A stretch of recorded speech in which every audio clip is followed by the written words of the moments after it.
সারা দেশে শিশুদেরকে হামের টিকা না দেওয়ার ফলে বিগত ইমিডিয়েট দুটি সরকারের জীবন বিনাশী ব্যর্থতা মনে হয় ক্ষমাহীন অপরাধ।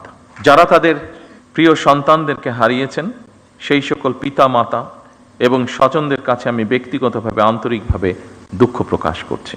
ভবিষ্যতে আর কখনোই যাতে এ ধরনের ঘটনার পুনরাবৃত্তি না হয়, বর্তমান সরকার সারা দেশে জরুরি ভিত্তিতে হামের টিকা দিয়ে তড়িৎ ব্যবস্থা নেওয়ায় আল্লাহর রহমতে পরিস্থিতি অবনতি কিছুটা রোধ করা সম্ভব হয়েছে এবং আমরা দৃঢ়ভাবে বিশ্বাস করি আপনাদের ঐকান্তিক প্রচেষ্টার ফলে এটিকে আমরা রোধ করে নিয়ে আসতে সক্ষম হব ইনশাআল্লাহ।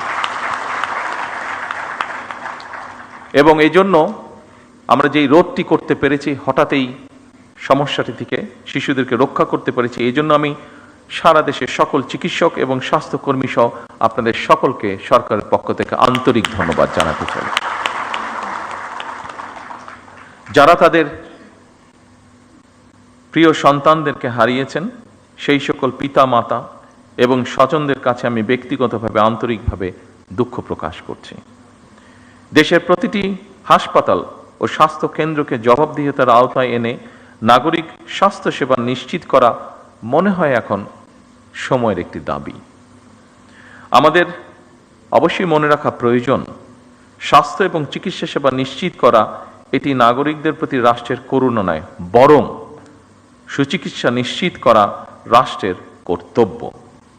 সুচিকিৎসা পাওয়া নাগরিকদের মৌলিক অধিকার।